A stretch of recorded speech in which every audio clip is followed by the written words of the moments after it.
Sebelum ceritanya dimulai, silahkan tulis di kolom komentar dari daerah mana saja teman-teman yang menonton cerita ini, dan jangan lupa like dan subscribe agar channel Tika Story bisa semakin berkembang dan bisa mempersembahkan cerita yang terbaik.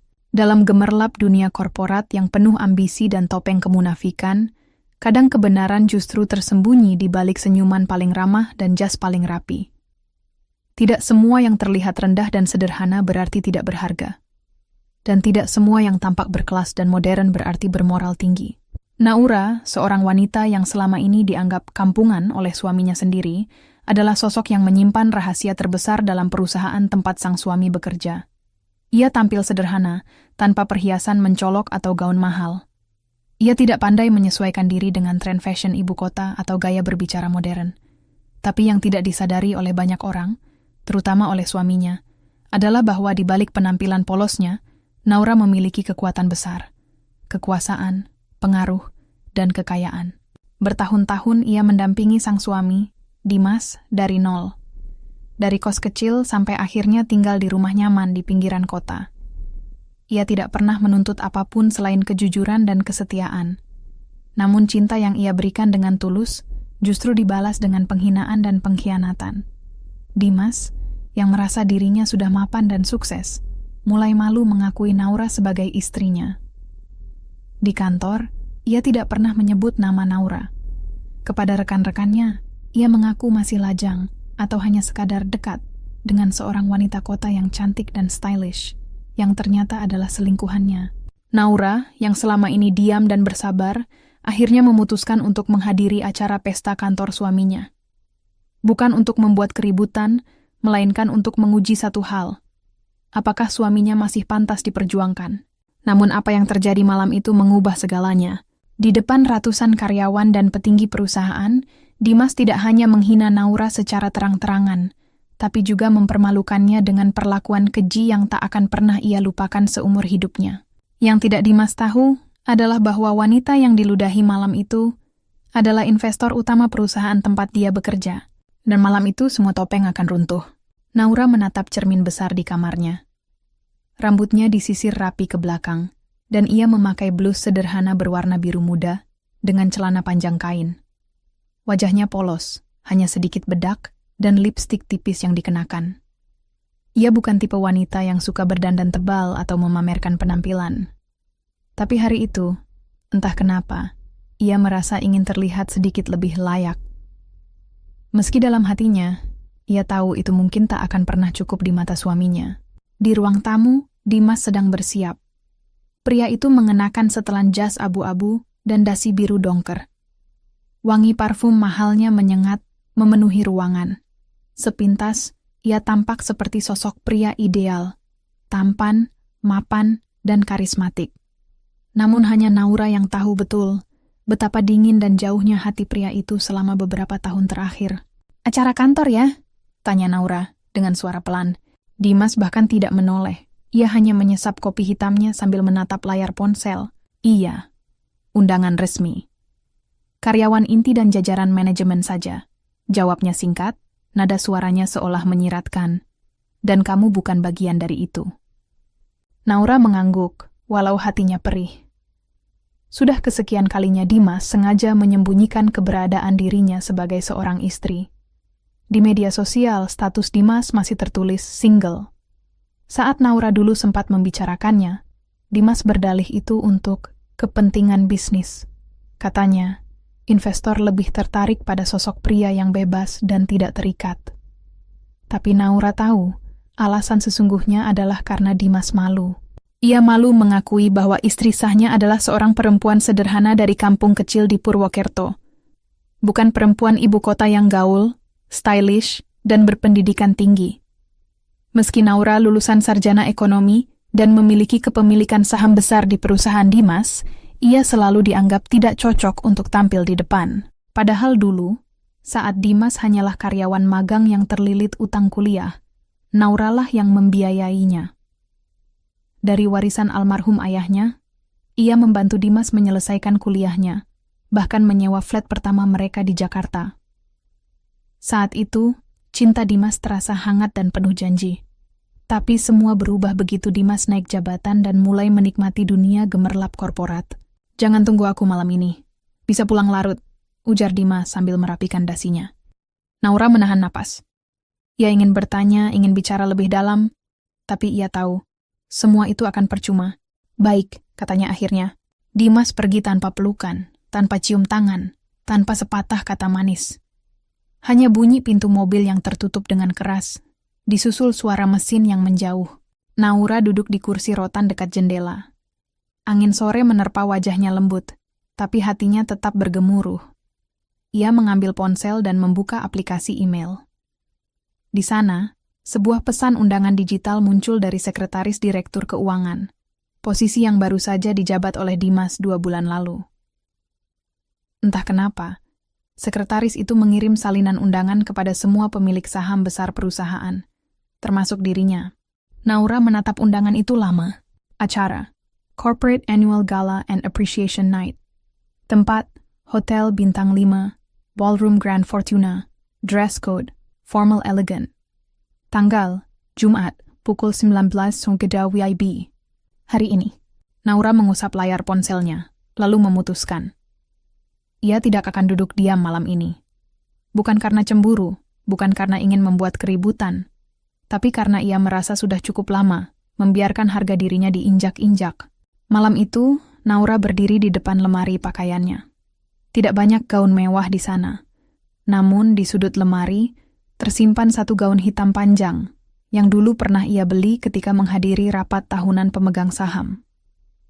Gaun itu sederhana, tapi elegan. Ia menyisir rambutnya dan menggulungnya ke belakang, lalu menyematkan bros kecil berwarna emas. Untuk pertama kalinya dalam beberapa bulan terakhir, ia memoleskan eyeliner tipis dan mengenakan sepatu hak tinggi berwarna nude yang sudah lama tidak dipakai. Saat keluar dari rumah, ia tidak membawa mobil keluarga yang biasa dikemudikan sopir. Ia memesan taksi eksekutif dan menyebutkan alamat hotel tempat pesta berlangsung. Dalam perjalanan, bayangan masa lalu menghantui pikirannya. Ia teringat bagaimana Dimas dulu bersumpah untuk tidak akan pernah berpaling. "Aku mungkin miskin, tapi aku akan bahagiakan kamu dengan seluruh jiwaku," katanya dulu. Kini, sumpah itu hanya tinggal debu. Tiba di hotel, Naura melangkah mantap ke dalam ballroom mewah yang dipenuhi lampu kristal dan musik jazz lembut.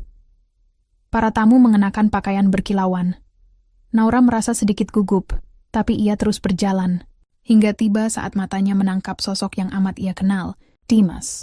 Berdiri di tengah kerumunan, dengan seorang wanita muda berseragam merah marun menggantung di lengannya. Wanita itu tertawa manja, dan Dimas, suami sahnya, membalas tawa itu dengan tangan yang memeluk pinggangnya.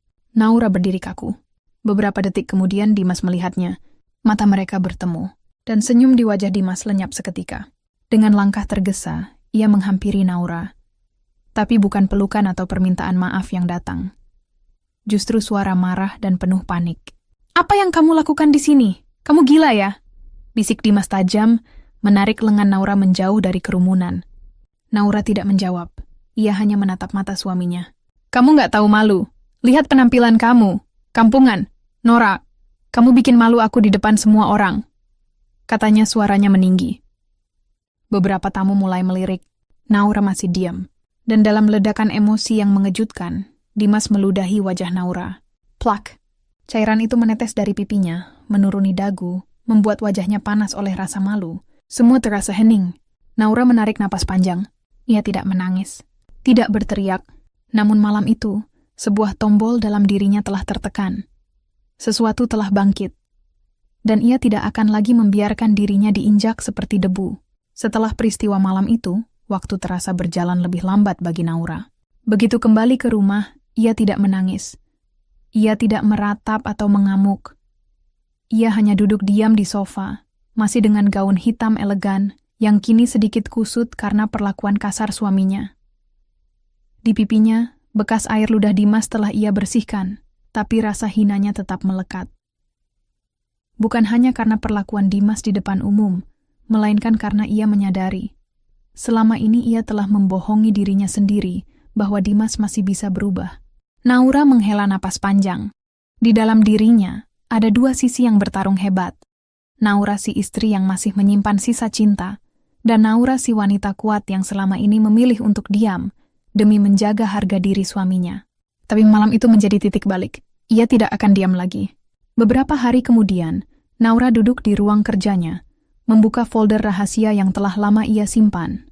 Laporan investasi dan kepemilikan saham PT Arta Persada, perusahaan tempat Dimas bekerja.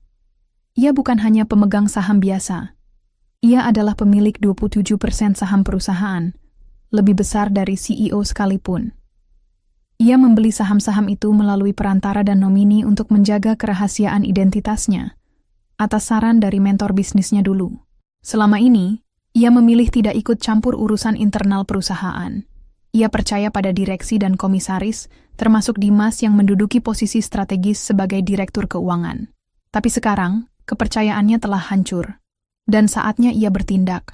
Naura memanggil asistennya Rani, seorang perempuan muda cerdas yang selama ini menjadi tangan kanannya dalam bisnis investasi. Rani, aku minta kamu siapkan semua data internal keuangan PT Arta Persada dalam 3 tahun terakhir. Aku mau audit ulang. Rahasiakan ini. Jangan beritahu siapapun, termasuk komisaris.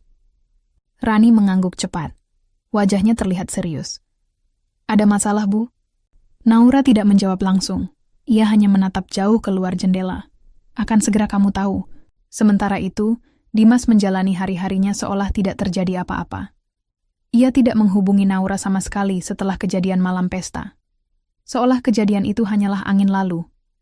Ia kembali ke kantornya, tertawa dengan para kolega, dan sesekali pergi makan siang bersama Livia, wanita yang digandengnya malam itu. Livia adalah perempuan muda berambut pirang kecoklatan, dengan gaya bicara genit dan dandanan selalu mengikuti tren. Ia bukan pegawai kantor. Ia masuk dalam lingkaran sosial Dimas melalui jaringan event organizer yang sering bekerja sama dengan perusahaan. Hubungan mereka dimulai dengan sekadar ngobrol, berlanjut jadi teman minum kopi, hingga akhirnya menjadi teman spesial. Awalnya Dimas menyembunyikan Livia, tapi makin lama, egonya tumbuh terlalu besar. Ia merasa sudah cukup berkuasa untuk melakukan apapun tanpa konsekuensi. Apalagi, menurutnya, istrinya hanya wanita biasa tanpa pengaruh. Ia bahkan tidak tahu bahwa Naura hadir malam itu karena undangan resmi untuk pemegang saham utama. Ia pikir, Naura menyelinap masuk, seperti orang tak tahu malu. Yang tidak ia sadari adalah bahwa Naura sedang menggali kuburan untuknya. Perlahan, tapi pasti. Naura duduk di ruang pertemuan privat di kantor firma hukum ternama. Bersamanya, duduk 2 pengacara senior yang telah lama ia pekerjakan dalam senyap untuk menangani urusan investasinya. Di atas meja, bertumpuk dokumen laporan keuangan, kontrak, dan audit awal yang sudah diperiksa oleh tim internal. Saya menemukan indikasi penyalahgunaan dana perusahaan oleh direktur keuangan, ujar salah satu pengacara, sambil menunjuk angka pada dokumen. Naura mengangguk tenang. Berapa besar nilainya? Lebih dari 2 miliar rupiah. Dana perusahaan dialihkan untuk membiayai transaksi pribadi yang tidak tercatat dalam laporan resmi. Beberapa di antaranya mengarah pada pembelian aset mewah dan pembayaran kepada pihak ketiga yang terafiliasi dengan seseorang bernama Livia. Naura menegakkan tubuh. Simpan semua bukti itu. Kita akan gunakan pada saat yang tepat. Pengacara lainnya bertanya hati-hati. Ibu ingin menyelesaikan ini secara hukum atau secara internal? Naura tersenyum tipis. Kita mulai dari internal dulu, tapi pastikan setiap langkah terdokumentasi. Aku ingin semua ini tercatat rapi saat waktunya tiba. Naura bukan perempuan yang mudah meledak. Ia tidak mencari pembalasan dengan amarah. Tapi ia tahu cara menaklukkan dunia Dimas. Dengan akal, strategi, dan kekuasaan. Ia tidak akan berteriak atau menampar Dimas di depan umum. Ia akan merobohkan seluruh dunia yang dibangun Dimas dari dalam. 2 minggu kemudian, ia menerima laporan lengkap. Dimas dan Livia bukan hanya menjalin hubungan pribadi, tapi juga menggunakan koneksi bisnis perusahaan untuk keuntungan pribadi. Livia didaftarkan sebagai konsultan fiktif dan menerima bayaran rutin melalui rekening yang disamarkan. Tak hanya itu, beberapa kebijakan keuangan Dimas terbukti menyimpang dan berpotensi melanggar undang-undang korporasi. Saat semuanya sudah siap, Naura mengirimkan satu undangan kepada seluruh pemegang saham, direksi, dan komisaris perusahaan. Agenda rapat darurat, evaluasi etik dan keuangan direksi. Tempat, ruang rapat utama, gedung PT Arta Persada. Tanggal, Jumat, pukul 10 WIB. Dimas baru tahu tentang rapat darurat itu 1 hari sebelumnya. Ia sempat menghubungi CEO, yang tampak gugup dan tidak mau berkata banyak. Ia juga mencoba mengakses sistem internal untuk melihat siapa yang memanggil rapat. Dan betapa terkejutnya ia ketika nama yang tertera di surat pemanggilan adalah Naura Pramesti Arya Satya, pemegang saham mayoritas. Untuk pertama kalinya sejak pernikahan mereka, Dimas membaca nama lengkap istrinya dalam konteks resmi. Ia terhenyak. Tak pernah terpikir olehnya bahwa wanita yang ia anggap tidak penting ternyata adalah pemegang kekuatan terbesar di perusahaan yang selama ini ia banggakan. Tubuhnya lemas. Ia mencoba menghubungi Naura, tapi nomor ponsel itu sudah tidak aktif. Dan malam itu, untuk pertama kalinya dalam bertahun-tahun, Dimas tidak bisa tidur. Rapat darurat dijadwalkan pukul 10 pagi, tapi pukul 08 dan umpolan ruang rapat sudah dipenuhi suara langkah tergesa dan bisik-bisik penuh tanya. Beberapa eksekutif perusahaan, dengan wajah gelisah, berdiri berkerumun di pojok ruangan. Mereka menebak-nebak apa yang sedang terjadi. Siapa sebenarnya yang bisa begitu berani memanggil rapat darurat tanpa konsultasi dengan CEO terlebih dahulu? Semua semakin bingung saat melihat nama pemanggil rapat. Naura Pramesti Arya Satya. Naura, siapa itu? Tanya salah satu kepala divisi dengan nada bingung. Aku kira nama istri Dimas itu. Naura? Celetuk staf lainnya. Tapi mereka buru-buru menepisnya. Tidak mungkin. Istri Dimas yang katanya orang kampung itu, pemegang saham mayoritas, namun rasa penasaran mereka segera berubah menjadi keterkejutan ketika sosok yang selama ini mereka anggap tidak relevan itu muncul di ambang pintu. Naura melangkah masuk ke ruang rapat dengan tenang, mengenakan setelan jas berwarna putih gading yang anggun, sepatu hak tinggi nude, dan tas Hermes warna krem yang menggantung elegan di lengannya. Rambutnya ditata rapi. Make-up-nya sempurna. 2 pengacara dari firma hukum ternama mengikutinya dari belakang, membawa map-map tebal dan tablet digital. Beberapa orang berdiri, tak percaya dengan yang mereka lihat. Dimas, yang duduk di ujung meja rapat, tampak pucat. Tangannya gemetar. Livia tidak terlihat di tempat itu. Ia telah menghilang begitu berita audit bocor 1 hari sebelumnya. Naura menatap sekeliling, lalu menyapa singkat. Selamat pagi semuanya. Terima kasih sudah datang. Kita mulai saja. Suara Naura terdengar tenang, tapi mengandung kuasa. Tak satu pun dari para direksi berani membantah atau bahkan menyela. Seorang wanita yang selama ini nyaris tak terlihat, kini berdiri sebagai poros utama di ruangan itu. Naura membuka map dan menyerahkan lembar salinan dokumen kepada seluruh peserta rapat. Dokumen yang Anda pegang saat ini adalah hasil audit internal terhadap laporan keuangan perusahaan selama 3 tahun terakhir, yang saya perintahkan sebagai pemegang saham terbesar PT Arta Persada. Ucapnya tanpa basa-basi. Semua mulai membolak-balik halaman. Raut wajah berubah dari bingung menjadi cemas. Dalam dokumen itu, lanjut Naura, tercatat puluhan transaksi mencurigakan yang mengarah kepada penyalahgunaan dana operasional perusahaan untuk kepentingan pribadi. Salah satu pihak yang terlibat adalah Direktur Keuangan kita, Bapak Dimas Yudhistira. Semua mata kini tertuju pada Dimas. Dimas mencoba bangkit dan berbicara. Naura, aku bisa jelaskan. Saya tidak sedang berbicara dengan Anda, Pak Dimas. Potong Naura dingin. Silakan duduk. Wajah Dimas memerah, tapi ia tak bisa berbuat apa-apa. Naura mengangkat satu dokumen lagi. Dana sebesar 2 miliar lebih ditemukan mengalir ke rekening seorang wanita bernama Livia Kartika. Tidak ada kontrak kerja, tidak ada laporan proyek. Dana itu disamarkan sebagai pembayaran konsultan eksternal. Padahal, wanita tersebut adalah pasangan gelap dari Pak Dimas. Kami memiliki bukti transfer, komunikasi pribadi, bahkan rekaman pertemuan mereka di hotel atas biaya perusahaan.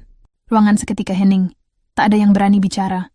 Selain itu, lanjut Naura, Dimas secara berkala menggunakan fasilitas perusahaan, termasuk mobil operasional dan akun perjalanan bisnis, untuk keperluan pribadi yang tidak ada dalam agenda resmi. Semua ini melanggar etika. dan yang lebih parah lagi, berpotensi menjadi tindak pidana penggelapan. Seorang komisaris utama terlihat gugup.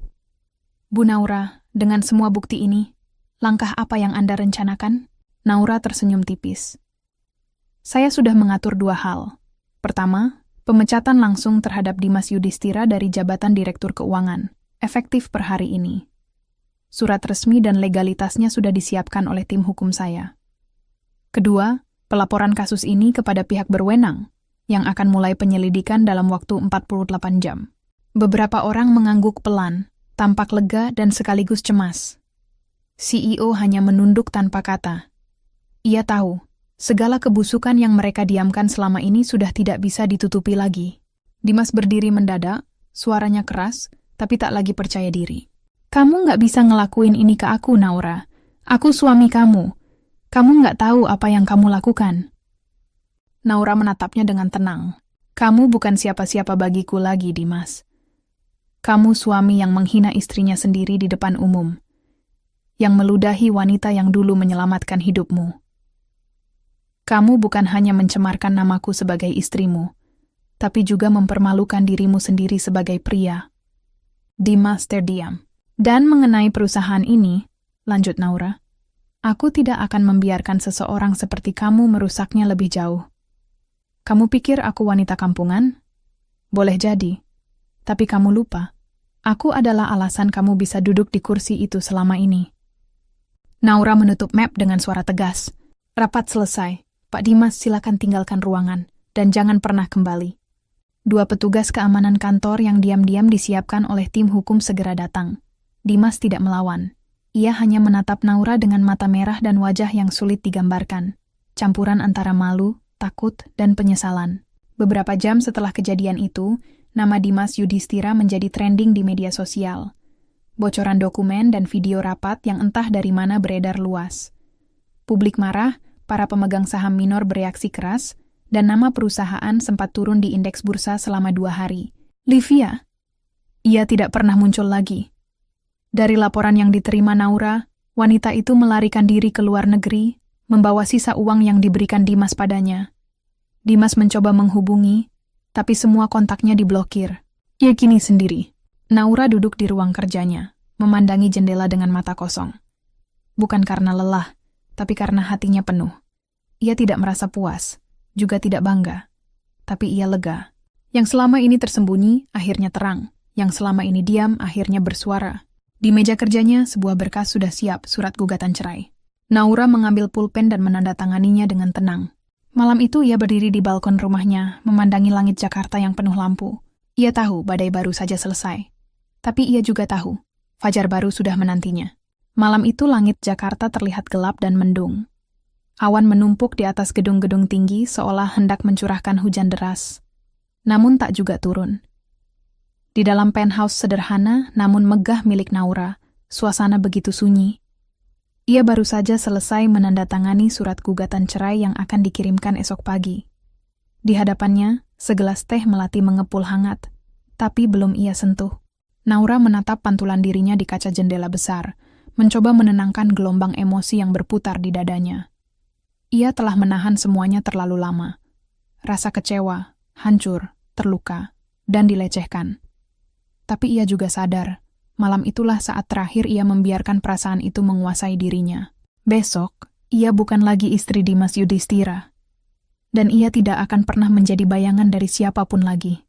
Sementara itu, di sebuah kamar hotel kelas menengah, Dimas duduk dengan rambut acak-acakan dan wajah lusuh.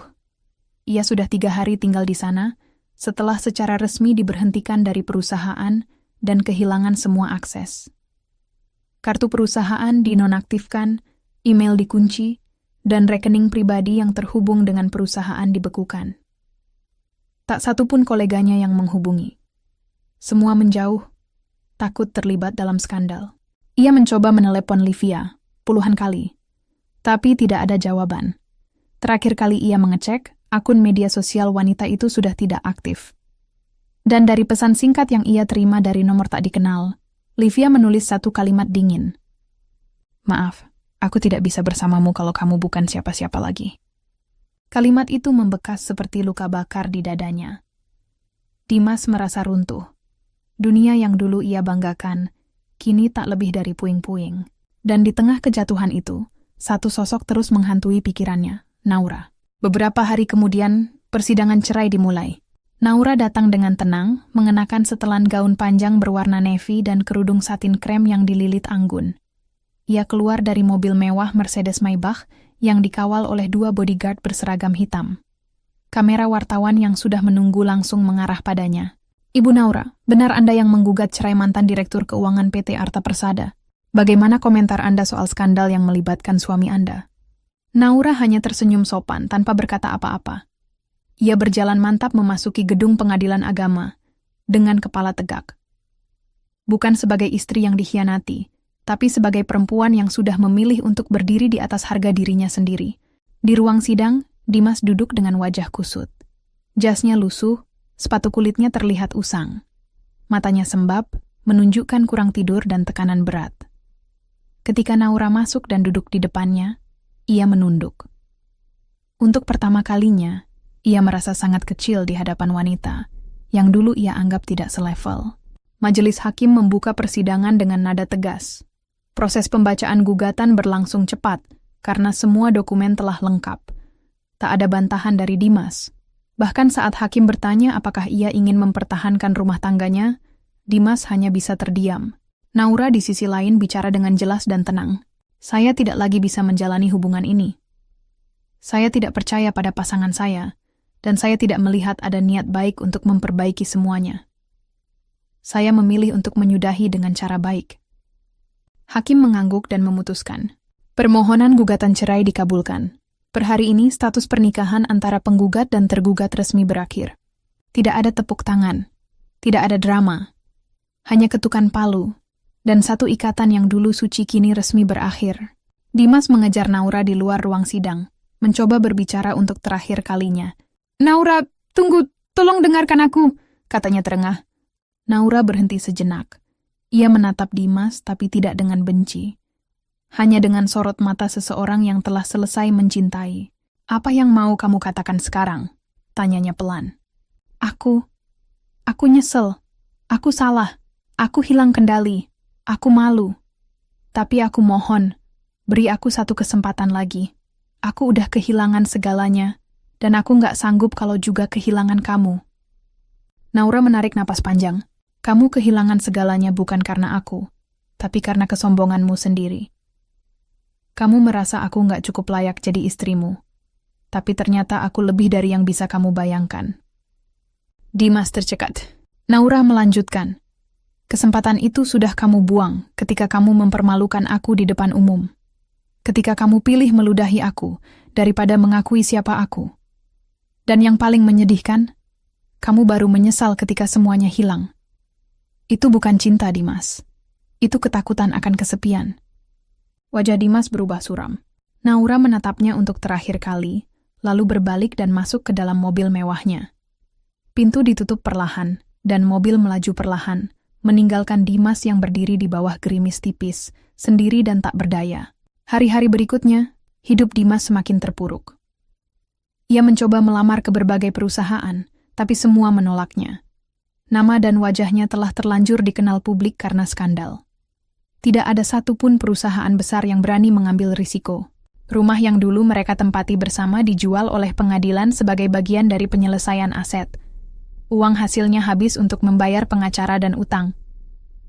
Dimas kini tinggal di rumah kontrakan kecil di pinggiran Jakarta. Kadang ia makan dari sisa nasi kotak yang ia dapat dari masjid terdekat. Livia? Sudah hilang tanpa jejak. Teman-teman kantor yang dulu memujanya, kini bahkan tidak membalas pesannya. Ia benar-benar sendirian. Dan setiap malam, Dimas termenung sambil memandangi foto lama Naura di ponselnya. Foto itu diambil di awal pernikahan mereka, ketika Naura masih tersenyum dengan polos, dan Dimas memeluknya dengan bangga. Kini, semua itu tinggal kenangan dan penyesalan. Sementara itu, Naura berdiri di atas panggung megah sebuah konferensi bisnis internasional. Ia menerima penghargaan sebagai salah satu wanita paling inspiratif dan berpengaruh di dunia bisnis Indonesia. Gaunnya malam itu berkilau sederhana namun elegan, dan sorot kamera terus mengikuti langkahnya. Dalam pidatonya, Naura berkata, Dulu saya berpikir diam adalah bentuk kesabaran. Tapi ternyata diam juga bisa jadi bentuk penindasan terhadap diri sendiri.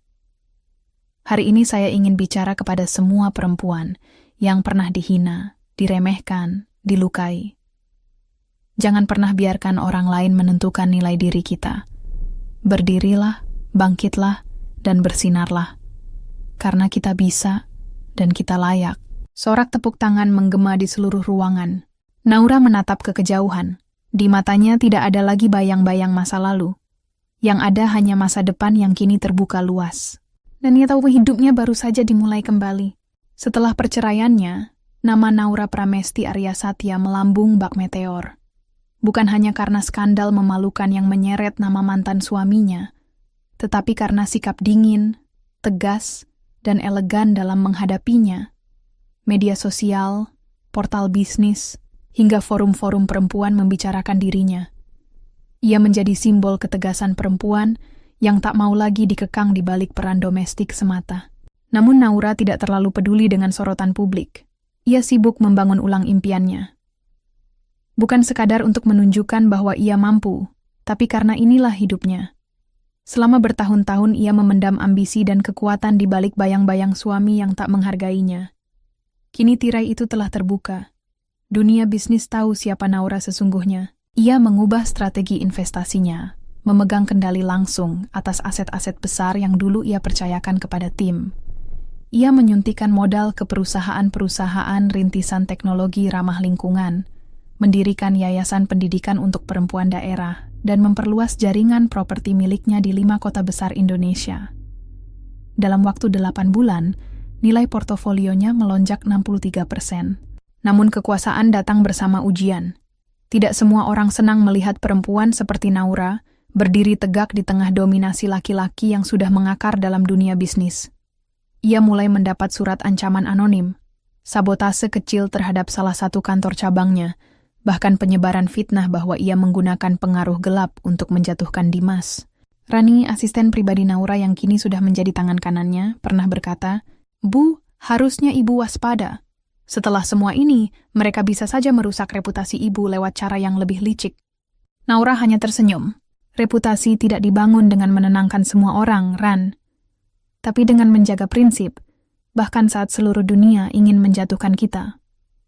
Suatu malam, Naura menghadiri pertemuan tertutup dengan para pemilik modal dan Dewan Direksi PT Arta Persada, perusahaan yang dulu hampir ia tinggalkan karena jijik pada ulah mantan suaminya.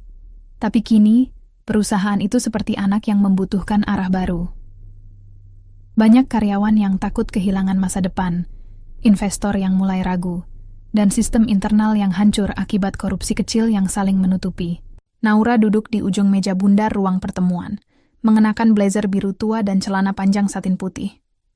Aura kepemimpinan terpancar dari gestur tubuhnya yang tenang namun kokoh. "Saya tahu, banyak dari Anda yang mempertanyakan, kenapa saya ingin mengubah sistem dari akar?" katanya membuka pembicaraan. Jawabannya sederhana, karena perusahaan ini terlalu lama dibangun di atas kebohongan dan penampilan semu. Kita tidak butuh orang yang pintar berbicara. Kita butuh sistem yang transparan, pengawasan yang jujur, dan budaya kerja yang sehat. Beberapa anggota dewan menunduk. Mereka tahu, kata-kata itu tidak hanya tentang Dimas, tapi juga tentang sistem yang membiarkannya berkuasa terlalu lama. Saya akan membentuk unit audit independen yang bekerja langsung di bawah saya. Setiap transaksi keuangan, rekrutmen, hingga proyek mitra akan melalui evaluasi menyeluruh. Siapapun yang terlibat dalam pelanggaran etika, tidak peduli pangkatnya, akan ditindak. Salah satu anggota dewan berusaha angkat bicara. "Bu Naura, dengan hormat, jika tindakan ini terlalu agresif, kita mungkin kehilangan investor lama." "Kita tidak butuh investor yang hanya mau untung dari sistem bobrok," potong Naura dengan nada datar. "Kita butuh mitra yang percaya pada perubahan. Dan kalau mereka pergi, biarkan. Saya siap menutup kekosongan itu dengan dana pribadi." Hening menyelimuti ruangan. Lalu perlahan, satu persatu mengangguk. Mereka sadar. Perempuan yang berdiri di hadapan mereka bukan sekadar pemegang saham. Ia pemimpin sejati. Sementara itu, Dimas terjebak dalam labirin hidup yang menyedihkan.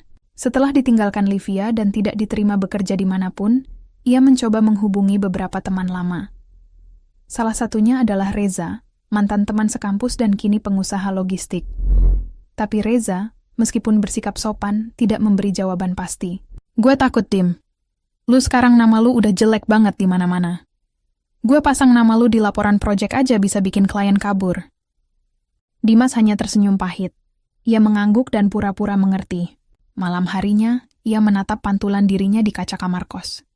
Rambutnya mulai beruban, wajahnya pucat, kantung matanya dalam. Tubuhnya lebih kurus dari sebelumnya. Semua ini karena kesalahannya sendiri. Ia mengingat momen ketika Naura berdiri di panggung, mempermalukannya dengan fakta dan kebenaran. Tapi yang lebih menyakitkan dari itu adalah saat ia sadar, Naura tidak melawan dengan dendam atau emosi. Ia hanya menunjukkan siapa dirinya sebenarnya. Dan itulah yang membunuh ego Dimas perlahan-lahan. Suatu pagi, Naura menerima surat dari lembaga konsultan internasional. Mereka mengundangnya menjadi pembicara utama dalam forum global bertajuk Women Breaking the Glass Ceiling di Singapura. Naura tersenyum, bukan karena kehormatan itu, tapi karena satu hal lain. Ia kini bisa membuktikan pada dirinya sendiri bahwa ia tidak pernah butuh validasi dari siapapun untuk menjadi luar biasa. Ia pun bersiap untuk berangkat ke luar negeri, meninggalkan Jakarta selama beberapa minggu. Sebelum pergi, ia mendatangi rumah kecil yang dulunya milik orang tuanya di Purwokerto. Rumah itu kini sudah direnovasi, dijadikan rumah singgah untuk anak-anak perempuan korban kekerasan. Di depan rumah itu, ia berdiri bersama Rani. "Ingat rumah ini?" tanya Naura, matanya berkaca. "Ini tempat pertama saya belajar harga diri," lanjutnya pelan. "Ayah saya bilang, kalau kamu membiarkan orang menghina kamu, itu bukan karena mereka kuat, tapi karena kamu mengizinkannya." Naura menggenggam tangan Rani. "Aku nggak akan izinkan itu terjadi lagi. Bukan ke aku, dan bukan ke perempuan manapun." Malam itu hujan turun di Jakarta. Dimas duduk sendirian di dalam kamar kecil, menatap layar ponsel bututnya. Ia membuka akun Instagram baru yang ia buat. Akun lama sudah diblokir oleh Naura sejak lama. Ia mengetik pesan singkat. "Naura, maaf. Aku tahu kamu gak akan baca ini. Tapi aku cuma mau bilang, kamu benar. Aku salah. Dan aku doakan kamu bahagia." Pesan itu tak pernah terkirim. Ia hanya membaca ulang kalimat itu berkali-kali, lalu mematikan layar ponsel. Hidupnya kini seperti hujan malam itu. Dingin, basah, dan tak tahu kapan berhenti. Langit Singapura pagi itu bersih dan biru. Dari lantai 38 hotel bintang 5 tempatnya menginap, Naura berdiri memandangi kota yang sibuk, tenang, dan penuh kemungkinan. Gaun krem selututnya jatuh elegan, rambutnya diikat rapi ke belakang. Di tangannya, segelas kopi hitam hangat yang baru disajikan. Senyumnya pelan, damai. Hari itu adalah hari besar. Ia akan menjadi keynote speaker di Global Women Leadership Forum, ajang tahunan bergengsi yang hanya mengundang tokoh perempuan paling berpengaruh di Asia Pasifik. Nama Naura kini tidak hanya dikenal di Indonesia, tetapi telah menembus lingkaran bisnis dan filantropi internasional. Lembaga-lembaga dari Eropa dan Jepang mengundangnya sebagai penasihat investasi. Yayasan pendidikan miliknya mendapat penghargaan dari UNESCO karena memberdayakan ribuan gadis remaja dari daerah tertinggal. Apa yang dulu menjadi luka kini berubah menjadi pijakan kokoh. Namun semua itu tidak datang dengan mudah. Naura tidak pernah benar-benar bisa melupakan luka penghinaan yang ia alami malam itu. Malam di mana Dimas meludahi wajahnya di depan umum. Malam di mana harga dirinya diinjak oleh orang yang seharusnya melindunginya. Tapi bukan luka itu yang membentuk dirinya. Yang membentuk Naura adalah keputusan untuk tidak tinggal di sana. Ia tak membiarkan dirinya berlama-lama tenggelam dalam amarah atau kesedihan. Ia memilih naik, melampaui, dan karena itulah ia dihormati, bukan dikasihani. Pukul 10.10, Naura melangkah ke panggung utama forum dengan langkah mantap. Di hadapannya, lebih dari 1.000 hadirin dari berbagai negara duduk dalam hening. Kamera media mengarah padanya. Di layar belakangnya, nama Naura Pramesti Aryasatya muncul dengan tajuk How I Lost Everything and Gained More Than I Ever Dreamed. Naura memulai dengan suara tenang. "Ada sebuah pertanyaan yang sering saya terima dalam wawancara. Bagaimana rasanya dibenci dan diremehkan oleh orang yang paling kita cintai? Para hadirin terdiam. Beberapa mengernyit, terkejut atas pembukaan yang begitu pribadi. Sakit tentu. Tapi yang lebih sakit bukan pengkhianatan itu sendiri, melainkan ketika kita mulai meragukan harga diri kita karena pengkhianatan itu. Naura menatap ke arah kamera. Saya tidak berdiri di sini hari ini karena saya kuat. Saya berdiri di sini karena saya memilih untuk tidak menjadi korban dari cerita orang lain. Tepuk tangan mulai terdengar, perlahan, lalu bergemuruh. Naura melanjutkan dengan cerita perjuangannya, bagaimana ia menyembunyikan identitas sebagai investor utama demi kepercayaan pada suaminya, bagaimana ia dihina dan dibuang, lalu bagaimana ia kembali merebut kendali dengan cara yang elegan, cerdas, dan sah. Ia tidak menyebut nama Dimas. Tidak perlu. Siapapun yang mengikuti berita tahu siapa tokoh yang ia maksud. Sementara itu, jauh di Jakarta, Dimas menyaksikan siaran ulang pidato itu dari warung kopi kecil dekat rumah kontrakannya. TV tua tergantung di sudut ruangan, dan para pengunjung lain sibuk membicarakan betapa hebatnya sosok Naura. Gila ya tuh Bu Naura. Mantan suaminya siapa tuh dulu yang bikin malu? Nggak tahu diri banget, kata salah satu pelanggan. Bener. Cewek kayak gitu ditinggalin, harusnya suaminya tuh yang cuci kaki tiap hari. Dimas tersenyum pahit. Ia tidak menyanggah, tidak juga mencoba menjelaskan. Apapun yang ia katakan tidak akan bisa mengubah cerita yang sudah terlanjur ditulis dunia. Dan jujur saja, ia tidak punya kekuatan untuk menyangkalnya. Ia pernah menjadi seseorang, dulu. Kini ia hanya pria yang tak punya apa-apa, menyesal atas semua yang ia buang dengan sombong. Usai forum, Naura menerima banyak tawaran kerjasama dan undangan lainnya. Tapi, satu yang membuatnya berhenti sejenak adalah surat kecil yang diterimanya secara langsung dari panitia forum. Di dalamnya tertulis, "Kami mengundang Ibu Naura untuk menjadi mentor tetap dalam program Women for Change Asia. Kami percaya suara Ibu akan menjadi cahaya bagi banyak perempuan yang sedang mencari jalan mereka." Naura memejamkan mata sejenak.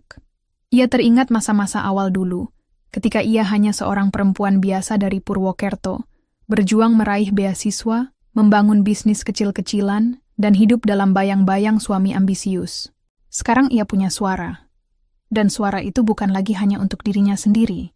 Beberapa minggu setelah kembali dari Singapura, Naura menerima laporan dari tim yayasan tentang seorang mantan eksekutif yang mencoba mencari pekerjaan di salah satu mitra mereka. Namanya Dimas Yudhistira.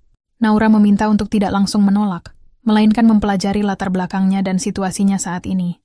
"Apa Ibu ingin membantunya?" tanya Rani, hati-hati. Naura menatap keluar jendela. "Aku tidak membantunya, Ran. Aku hanya ingin tahu apakah ia sudah belajar dari kehancurannya." Naura kemudian memutuskan mengirimkan surat pendek secara pribadi ke Dimas. Isinya tidak banyak, hanya beberapa baris. "Saya tahu kamu sedang berjuang untuk bangkit. Saya tidak akan menolongmu, tapi saya juga tidak akan menghalangi jalanmu. Jadikan ini kesempatan untuk menjadi manusia yang lebih baik. Jangan sia-siakan lagi." Surat itu tidak ditandatangani, hanya bertuliskan, "Dari orang yang pernah mencintaimu." Dimas membaca surat itu berkali-kali di malam hari, sambil menahan air mata. Ia tahu Naura tidak mengirimkannya karena masih peduli secara pribadi. Tapi karena ia tidak mau menjadi orang yang sama seperti dirinya, kecil, penuh dendam, dan lemah. Itu cukup untuk menggerakkan sesuatu dalam dirinya. Untuk pertama kalinya dalam waktu lama, ia bangun keesokan harinya dengan niat untuk mencoba lagi. Tanpa manipulasi, tanpa keinginan untuk balas dendam, tanpa harapan kembali. Hanya satu, menjadi seseorang yang tidak memalukan. Naura dari kejauhan terus melangkah. Ia tahu hidupnya belum selesai, tapi ia juga tahu matahari dalam dirinya tak akan pernah padam. Karena kini, ia bukan lagi wanita yang diludahi di pesta. Bukan juga istri yang disembunyikan dari teman-teman suami. Ia adalah Naura Pramesti Aryasatya. Perempuan yang menghancurkan semua batas dan membangun dunianya sendiri di atas puing-puing yang dulu membakarnya hidup-hidup. Luka bagi sebagian orang adalah titik akhir. Bagi Naura, luka adalah titik tolak. Setelah pidatonya di Singapura menggemparkan dunia bisnis internasional, nama Naura tak hanya berkibar sebagai investor dan filantropis, tapi juga sebagai simbol revolusi perempuan modern. Ia tak lagi sekadar pebisnis sukses. Ia menjadi gerakan. Media luar negeri mulai menyebutnya sebagai The Phoenix of Southeast Asia, burung api yang bangkit dari abu masa lalu dengan sayap yang lebih kokoh. Tapi di balik semua itu, Naura tetaplah manusia biasa. Ia tahu bahwa kekuatan yang ia miliki hari ini tidak lahir dari keberuntungan, tapi dari luka-luka yang ia tolak untuk sembunyikan. Naura duduk sendirian di balkon rumahnya di daerah Menteng, Jakarta. Malam itu sunyi, hanya ditemani suara jangkrik dan angin pelan. Di pangkuannya, sebuah album foto tua terbuka. Di dalamnya, foto-foto masa awal pernikahan bersama Dimas. Senyum mereka masih muda, polos, dan penuh mimpi. Naura memandangi satu foto di mana Dimas mencium keningnya saat mereka mengunjungi rumah orang tuanya di desa. Ia ingat betul hari itu, hari ketika ia berpikir, aku menikahi pria yang tepat. Ternyata tidak. Tapi bukan itu yang membuat matanya basah malam itu. Yang membuatnya meneteskan air mata adalah dirinya sendiri. Dirinya yang dulu begitu percaya, begitu cinta, begitu mudah memaafkan. Naura menutup album itu perlahan, lalu membisik pada dirinya sendiri. Aku tidak menyesal mencintai, tapi aku bersyukur karena sekarang aku tahu mencintai diri sendiri adalah yang paling penting. Pagi berikutnya, Naura menghadiri rapat besar dengan para pemimpin startup binaannya. Di ruangan luas bergaya industrial itu, puluhan pengusaha muda duduk memperhatikan layar presentasi. Naura tampil tanpa makeup berlebih, hanya mengenakan blus putih bersih dan celana panjang hitam. Tapi auranya tetap memukau, tegas, tenang, dan elegan. Saya pernah kehilangan semuanya dalam satu malam, katanya membuka diskusi. Uang bisa hilang, citra bisa runtuh, bahkan orang yang kamu pikir akan selalu ada pun bisa meninggalkanmu. Semua mata tertuju padanya, tapi yang tidak boleh hilang adalah siapa kamu sebenarnya. Integritas, kerja keras, harga diri, dan komitmen pada prinsip. Itu yang membuatmu akan tetap berdiri bahkan ketika semuanya runtuh. Beberapa peserta mencatat dengan serius, beberapa hanya menatapnya dengan kagum. Naura melanjutkan, saya berdiri di sini bukan karena saya tidak pernah jatuh. Tapi karena setiap kali saya jatuh, saya memilih bangkit dengan kepala tegak. Di sisi lain kota, Dimas sedang melakukan wawancara kerja di sebuah perusahaan distribusi kecil. Gajinya jauh dari masa kejayaannya dulu. Tidak ada ruang eksekutif, tidak ada mobil dinas, tidak ada staf yang membukakan pintu. Tapi nemenin teribanya. Kali sini kok ia datang bukan dengan arogansi, tapi dengan niat memperbaiki. HRD yang mewawancarainya sempat bertanya, Pak Dimas, Anda dulunya direktur di perusahaan besar. Kenapa melamar ke posisi manajer operasional seperti ini? Dimas menunduk sejenak, lalu berkata dengan jujur, karena saya pernah kehilangan segalanya, dan saya tahu saya harus memulai dari awal. Kalau saya diberi kesempatan, saya tidak akan sia-siakan. HRD itu diam, lalu tersenyum pelan. Dimas diterima. Itulah hari pertama ia pulang ke rumah dengan hati sedikit lebih ringan. Ia mulai mencicil utang, menyumbang sedikit untuk masjid dekat rumahnya, dan sesekali menulis di blog pribadi tentang kesalahan masa lalu dan pelajaran yang ia petik. Blog itu diam-diam mulai dibaca banyak orang. Ia tidak lagi berharap Naura kembali. Ia hanya berharap bisa menjalani hidup yang tidak lagi memalukan, meski terlambat. Kembali ke dunia Naura, satu hal baru tengah ia rintis. Akademi Pemimpin Perempuan Indonesia, sebuah program kepemimpinan yang khusus membina perempuan muda dari berbagai daerah untuk menjadi pemimpin masa depan, baik di bidang bisnis, sosial, maupun politik. Dalam acara pembukaan akademi itu, Naura menyampaikan pidato yang sangat menyentuh. Saya tidak ingin perempuan lain mengalami rasa dihina seperti yang saya rasakan. Saya ingin mereka tumbuh tanpa harus meminta maaf atas kekuatan mereka, tanpa takut bersinar, tanpa merasa harus tunduk agar dicintai. Salah satu peserta akademi, gadis SMA dari pelosok Kalimantan, menangis dan memeluk Naura usai acara. Bu, terima kasih. Karena ibu, saya nggak malu lagi bermimpi besar. Dan malam itu, Naura tahu, luka yang dulu hampir menghancurkannya telah berubah menjadi senjata. Senjata yang tidak ia gunakan untuk membalas dendam, melainkan untuk membuka jalan bagi ribuan perempuan lain. Di kamar tidurnya, Naura menulis dalam jurnal pribadinya. Dulu aku ingin semua orang tahu bahwa aku pantas. Sekarang aku ingin semua perempuan tahu bahwa mereka juga pantas. Tidak peduli dari mana mereka berasal. Tidak peduli siapa yang pernah menjatuhkan mereka. Kita bukan korban dari cerita orang lain. Kita adalah penulis kisah kita sendiri. Udara pagi di Jakarta terasa segar saat Naura melangkah keluar dari gedung kantor pusat PT Arya Investama, perusahaan investasi miliknya yang terus berkembang pesat. Dia mengenakan setelan jas krem, rambutnya disanggul rapi, dan tatapannya penuh keyakinan. Meski sudah banyak pencapaian, Naura tahu perjuangannya belum usai.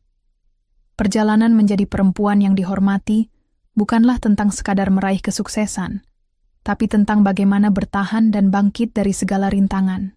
Hari itu, Naura dijadwalkan bertemu dengan sejumlah CEO perusahaan startup yang ingin bekerja sama dalam program inkubator inovasi sosial. Mereka mengagumi ketegasan dan visi Naura dalam memajukan pemberdayaan perempuan serta teknologi berkelanjutan. Saat melangkah ke ruang pertemuan, Naura dikejutkan oleh suara-suara gaduh dari lobi gedung. Suara teriakan dan sorakan terdengar jelas, menarik perhatian para karyawan dan tamu. Naura bergegas turun dan menemukan sekelompok wartawan yang mengerubung seseorang. Di tengah kerumunan, berdiri sosok Dimas. Wajahnya terlihat lebih tua dan lelah, tapi matanya penuh tekad. Ia tampak sedang memberikan wawancara tentang perjalanan hidupnya sejak terpuruk. Salah satu wartawan berteriak, "Pak Dimas, bagaimana rasanya bangkit dari kehancuran dan bertemu kembali dengan mantan istri yang kini jauh lebih sukses?" Dimas tersenyum pelan dan menjawab, "Saya belajar banyak dari kesalahan saya. Naura adalah inspirasiku, walau kami tak lagi bersama. Saya berharap bisa memperbaiki diri dan membuktikan bahwa orang bisa berubah." Naura menyaksikan momen itu dari kejauhan, campur aduk perasaan menghinggapi hatinya.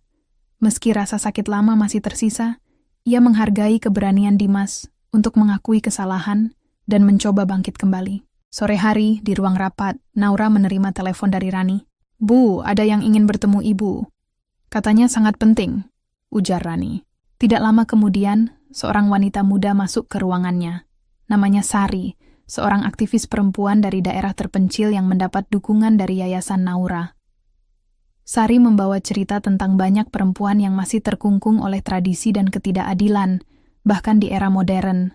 "Bu Naura, kami butuh bantuan Ibu agar suara kami terdengar lebih luas. Banyak yang takut bersuara karena takut kehilangan keluarga atau dihina," Sari berkata dengan penuh harap. Naura menatap mata Sari penuh semangat. "Kita akan bekerja bersama, Sari. Aku tidak akan membiarkan perempuan manapun merasa tak berdaya. Kita harus menjadi suara bagi mereka yang selama ini dibungkam." Malamnya, Naura duduk sendiri di teras rumah. Kilauan lampu kota Jakarta menemani pikirannya yang berputar cepat. Ia memikirkan masa lalunya, luka yang pernah mengoyak hatinya, dan kekuatan yang telah membawanya ke titik ini. Ia sadar, menjadi perempuan yang menolak dihancurkan bukanlah pilihan mudah. Itu adalah keputusan setiap hari. Keputusan untuk berdiri saat orang lain berharap kita jatuh. Untuk berani melawan ketika dunia ingin membungkam. Dan untuk terus berlari meski lelah. Naura mengambil teleponnya dan mengirim pesan singkat kepada Rani. "Besok kita mulai kampanye baru. Ini tentang perempuan yang berani melawan ketidakadilan. Aku ingin semua tenaga kita fokus di sana." Hari-hari berikutnya dipenuhi dengan persiapan dan pelaksanaan kampanye besar-besaran yang mengangkat isu kekerasan domestik, diskriminasi, dan pendidikan perempuan di daerah-daerah tertinggal. Berkat jaringan luas dan dana yang ia kelola, kampanye ini menjadi sorotan nasional. Banyak perempuan yang menghubungi Naura, bercerita tentang pengalaman mereka, meminta bantuan, dan bahkan mengucapkan terima kasih karena sudah berani membuka mata dan suara.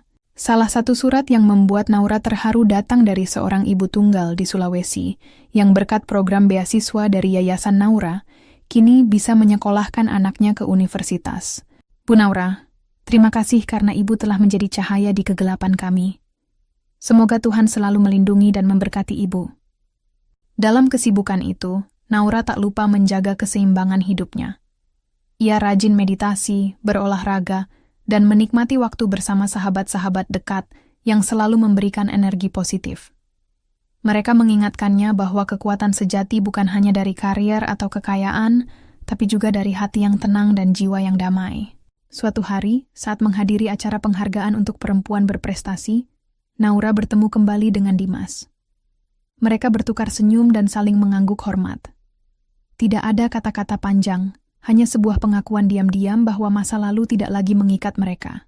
Naura melangkah pergi dengan kepala tegak, penuh keyakinan bahwa perempuan yang menolak dihancurkan adalah perempuan yang mampu menciptakan dunia baru. Bukan hanya untuk dirinya, tapi untuk semua yang percaya dan berjuang. Malam itu, lampu kota Jakarta berpendar temaram, membentuk pola-pola cahaya yang melukiskan kehidupan metropolis penuh dinamika. Di ruang konferensi Hotel Bintang 5, Naura berdiri di depan ribuan hadirin dalam gala dinner penghargaan Asia Pacific Women's Leadership Summit. Suaranya tenang, namun menggema, menembus ruang hampa, menyentuh hati setiap pendengar. Jejak yang kita tinggalkan bukanlah sekadar nama atau gelar, tetapi warisan nilai, keberanian, dan inspirasi yang menggerakkan orang lain untuk melangkah maju, ujarnya membuka pidato. Ia melanjutkan dengan kisah perjuangannya yang sudah sering ia bagikan, namun kali ini dengan nuansa berbeda, lebih penuh refleksi dan syukur. Naura mengingat malam itu di acara pesta kantor suaminya, ketika dunia terasa runtuh dan wajahnya diludahi penghinaan. Namun, di balik penderitaan itu, tertanam tekad baja untuk bangkit dan membuktikan bahwa harga diri tak bisa dirusak oleh pengkhianatan. Dimas pernah menjadi bagian besar dalam hidup saya. Tapi yang lebih besar adalah bagaimana saya memilih untuk melanjutkan hidup tanpa dendam, kata Naura, matanya menyiratkan kedewasaan dan keikhlasan. Ia juga berbicara tentang misi sosial yang ia jalankan kini, memberikan pendidikan, pelatihan, dan penguatan mental bagi ribuan perempuan dari berbagai latar belakang, agar mereka tidak pernah takut bersuara dan berjuang untuk haknya. Salah satu tokoh penting dari organisasi PBB yang hadir dalam acara itu berdiri dan memberikan pujian. Naura bukan hanya investor sukses, tetapi juga panutan dan pelopor perubahan sosial di Asia. Jejaknya akan terus menginspirasi generasi mendatang. Tepuk tangan meriah menggema memenuhi ruangan. Naura tersenyum tulus, menyadari betapa perjalanan hidupnya yang penuh liku telah menghasilkan buah yang jauh lebih berharga dari sekadar kekayaan materi. Sementara itu, di sebuah kantor sederhana di pinggiran kota, Dimas duduk dengan rapi mengenakan kemeja putih lusuh. Ia tengah menulis surat terbuka yang akan dipublikasikan di blog pribadinya, berisi pengakuan tentang kesalahan masa lalu dan harapan baru untuk masa depan. Ia menulis dengan penuh ketulusan. Saya pernah tersesat dalam ambisi dan keegoisan, meninggalkan wanita yang saya cintai dengan luka dan kehancuran. Kini saya belajar arti pengampunan dan tanggung jawab. Semoga kisah saya menjadi peringatan bagi siapapun yang berpikir bahwa kekuasaan adalah segalanya. Surat itu mendapat banyak respons positif. Banyak pembaca yang terinspirasi oleh kejujurannya dan proses perbaikan diri yang sedang ia jalani. Di sisi lain, Naura menerima laporan dari tim yayasannya tentang kemajuan program pemberdayaan perempuan di berbagai daerah. Data menunjukkan peningkatan signifikan dalam jumlah perempuan yang berhasil mendapatkan pendidikan dan pekerjaan layak. Di sisi lain, Naura menerima laporan dari tim yayasannya tentang kemajuan program pemberdayaan perempuan di berbagai daerah. Data menunjukkan peningkatan signifikan dalam jumlah perempuan yang berhasil mendapatkan pendidikan dan pekerjaan layak. Suatu pagi, saat menerima kunjungan seorang guru dari daerah terpencil, Naura mendengar cerita bagaimana program beasiswanya mengubah hidup banyak anak perempuan yang sebelumnya terpaksa berhenti sekolah. Berkat Ibu Naura, saya kini bisa mengajar dengan semangat baru.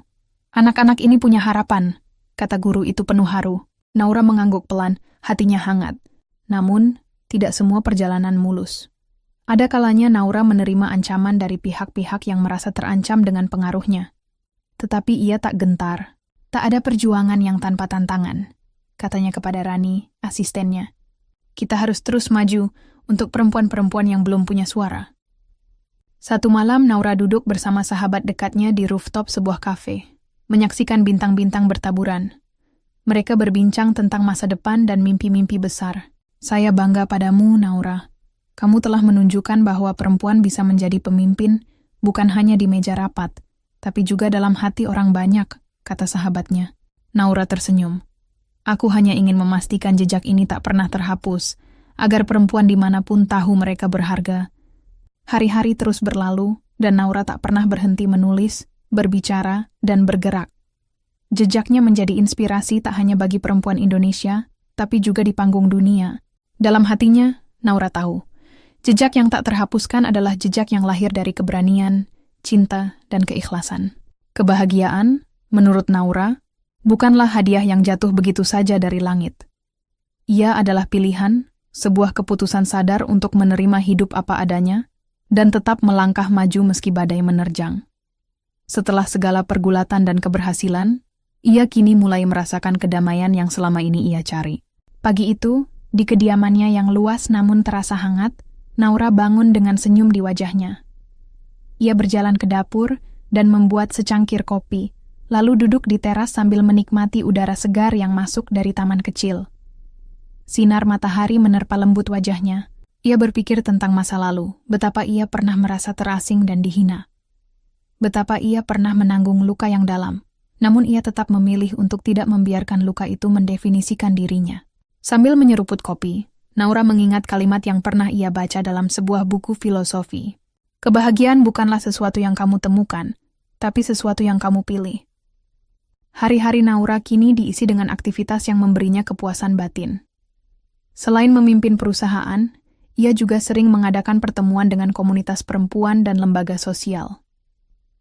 Ia membantu banyak perempuan muda menemukan suara mereka, membangun kepercayaan diri, dan mengejar impian mereka. Di salah satu pertemuan, seorang perempuan muda berkata pada Naura, "Bu, saya dulu takut menghadapi dunia karena selalu merasa lemah. Tapi setelah bertemu ibu, saya belajar bahwa kekuatan sejati ada dalam diri sendiri." Mendengar itu, Naura tersenyum hangat. Itulah alasan mengapa ia terus berjuang, memberikan waktunya tanpa pamrih. Namun, kebahagiaan tidak hanya datang dari memberi.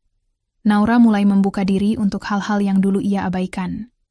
Bersenang-senang, menjalin hubungan baru, dan menikmati waktu bersama orang-orang yang dicintainya. Ia bertemu dengan Arga, seorang arsitek muda yang penuh semangat dan menghargai setiap langkah hidupnya. Arga bukan hanya kekasih, tapi juga teman yang memahami lika-liku perjalanan Naura. Suatu sore, mereka berjalan-jalan di taman kota. Arga menggenggam tangan Naura, dan tanpa kata-kata, Naura merasakan kedamaian yang tak pernah ia bayangkan sebelumnya. Di tengah kesibukannya, Naura juga menyempatkan diri untuk berlibur bersama sahabat-sahabat dekatnya. Mereka tertawa lepas, berbagi cerita, dan menikmati momen kebersamaan yang membuat jiwa lebih ringan. Dalam perjalanan itu, Naura menyadari satu hal. Kebahagiaan adalah hasil dari keseimbangan antara pekerjaan, cinta, dan perhatian pada diri sendiri. Meski demikian, Naura tidak pernah lupa dari mana ia berasal dan apa yang telah ia lewati. Ia tetap rendah hati dan selalu berusaha menjadi versi terbaik dari dirinya, bukan untuk orang lain, tapi untuk dirinya sendiri. Pada suatu malam, saat menulis di jurnal pribadinya, Naura menuliskan, "Aku memilih bahagia bukan karena hidupku sempurna, tapi karena aku berani menerima dan mencintai diriku apa adanya." Di sisi lain, Dimas yang kini mulai membangun hidup baru, secara perlahan menerima kenyataan bahwa kebahagiaan bukan lagi tentang memiliki Naura, tapi tentang membaikkan diri dan memberi arti bagi orang lain. Dimas pun menemukan kebahagiaan sederhana melalui pekerjaan barunya dan komunitas kecil yang mendukungnya. Kebahagiaan yang terpilih oleh Naura adalah kebahagiaan yang lahir dari keberanian, penerimaan, dan cinta tanpa syarat. Bukan sekadar kata-kata manis, tapi pilihan hidup yang nyata dan bermakna. Naura tersenyum, menatap langit malam penuh bintang dari balkon rumahnya. Ia tahu, perjalanan masih panjang, tapi kini ia berjalan dengan hati yang ringan dan penuh harapan. Naura duduk di ruang kerjanya, dikelilingi oleh buku-buku dan dokumen yang tersebar rapi di atas meja kayu besar. Sinar matahari pagi masuk melalui jendela kaca besar, menerangi wajahnya yang terlihat lebih tenang dan dewasa. Hari ini bukan hanya hari biasa, hari ini adalah awal dari babak baru dalam hidupnya, membangun warisan yang abadi. Sudah bertahun-tahun sejak ia mengalami penghinaan di pesta kantor suaminya, dan lebih dari itu, perjalanan panjang yang membawanya dari titik terendah hingga menjadi sosok yang dihormati dan dicintai banyak orang. Namun, Naura tidak ingin berhenti di sini. Baginya, kesuksesan pribadi hanya bermakna jika bisa diwariskan kepada generasi berikutnya. Pagi itu, Naura memulai rapat dengan tim manajemen yayasan dan perusahaan. Agenda utama. Peluncuran program Naura Legacy, sebuah inisiatif besar yang berfokus pada pemberdayaan perempuan muda dari daerah-daerah terpencil untuk menjadi pemimpin masa depan di bidang bisnis, pemerintahan, dan sosial. Kita tidak hanya ingin mereka sukses secara individu, ujar Naura dengan suara mantap. Kita ingin mereka menjadi agen perubahan yang mampu membangun komunitasnya dan memberi dampak nyata. Para anggota tim menyimak dengan antusias. Banyak dari mereka yang sudah terlibat langsung dalam berbagai proyek pemberdayaan yang Naura jalankan dan melihat program ini sebagai kesempatan untuk memperluas jangkauan dan efektivitas. Salah satu bagian paling krusial dalam program ini adalah pendidikan dan pelatihan kepemimpinan yang dirancang khusus agar sesuai dengan kondisi dan kebutuhan perempuan di daerah. Selain itu, dukungan finansial dan mentoring dari para profesional menjadi pondasi utama agar mereka benar-benar siap menghadapi tantangan dunia nyata. Naura tahu bahwa membangun warisan bukan sekadar tentang mewariskan harta benda, tapi juga nilai, pengetahuan, dan semangat untuk terus maju. Di sela-sela rapat, Naura menerima sebuah pesan dari Rani, asistennya. Pesan itu berisi undangan untuk menghadiri sebuah seminar internasional di Swiss, tempat di mana para perempuan pemimpin dari seluruh dunia berkumpul untuk berbagi pengalaman dan strategi memperjuangkan kesetaraan gender. Naura tersenyum, tahu bahwa kesempatan itu akan menjadi momen penting untuk membangun jejaring dan memperluas pengaruhnya. Sepekan kemudian, di Geneva, Naura berdiri di podium utama dalam konferensi internasional. Dengan bahasa Inggris yang lancar dan penuh keyakinan, ia membagikan kisahnya dan visi tentang bagaimana pemberdayaan perempuan dapat mengubah wajah bangsa dan dunia. Warisan terbaik yang bisa kita berikan kepada generasi mendatang adalah kesempatan untuk bermimpi, berjuang, dan menjadi versi terbaik dari diri mereka sendiri, katanya. Kehadiran Naura menarik perhatian banyak delegasi, termasuk dari organisasi-organisasi global dan pemerintah beberapa negara. Tawaran kerjasama dan dukungan pun mulai mengalir. Setelah kembali ke Indonesia, Naura mengintensifkan program Naura Legacy. Ia juga mengunjungi beberapa daerah untuk bertemu langsung dengan perempuan-perempuan muda yang telah terpilih menjadi bagian dari program ini. Senyum dan semangat mereka memberi energi baru bagi Naura. Di salah satu kunjungan, seorang gadis muda bernama Sinta, dengan mata berbinar berkata, "Bu Naura, saya berjanji akan menggunakan kesempatan ini untuk membuat perubahan di kampung saya. Saya ingin membuktikan bahwa perempuan juga bisa menjadi pemimpin hebat." Naura menggenggam tangan Sinta erat, penuh haru. Di balik semua itu, Naura tetap menjaga hubungan baik dengan sahabat-sahabat dan keluarga dekatnya. Ia sadar bahwa fondasi terkuat dalam hidup adalah dukungan dari orang-orang yang tulus mencintainya. Malam itu, di rumah, Naura duduk bersama Arga, berbagi cerita tentang mimpi-mimpi besar yang tengah mereka wujudkan. Kebahagiaan sederhana terasa begitu berarti. Sementara itu, kabar tentang Dimas makin mereda. Ia terus menjalani hidup sederhana dan fokus pada perbaikan diri, tanpa pernah lagi mencoba mengganggu atau menghalangi langkah Naura. Masing-masing telah menulis bab baru dalam hidupnya, dengan cara mereka sendiri. Naura menutup hari dengan menulis catatan di jurnal pribadinya. Warisan bukan tentang apa yang aku tinggalkan untuk dunia, tapi tentang apa yang aku tanam dalam hati perempuan-perempuan yang akan meneruskan perjuangan ini. Aku ingin mereka tahu bahwa tidak ada mimpi yang terlalu besar dan tidak ada langkah yang sia-sia. Dengan langkah penuh percaya diri, Naura tahu ia sedang membangun pondasi untuk masa depan yang lebih cerah bagi perempuan Indonesia dan dunia. Udara sore Jakarta terasa hangat saat Naura berdiri di balkon kantor pusatnya. Dari ketinggian itu, ia melihat hiruk-pikuk kota yang terus bergerak, penuh dengan cerita dan harapan yang tak pernah padam. Wajahnya menatap jauh ke Cakrawala, memikirkan perjalanan panjang yang telah ia lalui. Dari wanita yang diludahi dan dipermalukan, hingga menjadi sosok yang dihormati dan menjadi cahaya bagi banyak orang. Malam ini, Naura akan menghadiri perayaan ulang tahun Yayasan Naura Legacy, sebuah momen penting untuk merayakan keberhasilan dan perjalanan pemberdayaan perempuan yang sudah berjalan selama bertahun-tahun. Para tamu undangan yang hadir terdiri dari para aktivis, pebisnis, pemimpin daerah, dan tentu saja para perempuan muda yang telah merasakan manfaat langsung dari program-program yayasan. Ruangan itu dipenuhi gelak tawa, kisah inspiratif, dan harapan yang menyala. Naura melangkah ke panggung dengan anggun, mengenakan gaun panjang berwarna biru navy yang memantulkan sinar lampu dengan elegan. Ia membuka pidato dengan suara yang mantap dan penuh kehangatan. Saya berdiri di sini malam ini bukan hanya sebagai seorang pemimpin atau investor, tetapi sebagai bagian dari sebuah keluarga besar yang percaya pada kekuatan perempuan. Setiap cerita keberhasilan yang kita dengar malam ini adalah bukti bahwa ketika kita percaya dan bekerja bersama, tidak ada yang mustahil. Ia melanjutkan dengan mengenang kembali masa-masa sulitnya, tentang penghinaan yang pernah ia alami, dan betapa rasa sakit itu mengajarkan dirinya untuk bangkit lebih kuat. Terkadang hidup menempatkan kita di tempat yang paling gelap, agar kita bisa menemukan cahaya yang sebenarnya bersinar dari dalam diri kita sendiri, ujarnya. Sorotan lampu menerangi wajah-wajah penuh haru para hadirin, yang merasakan getaran kuat dari setiap kata yang diucapkannya.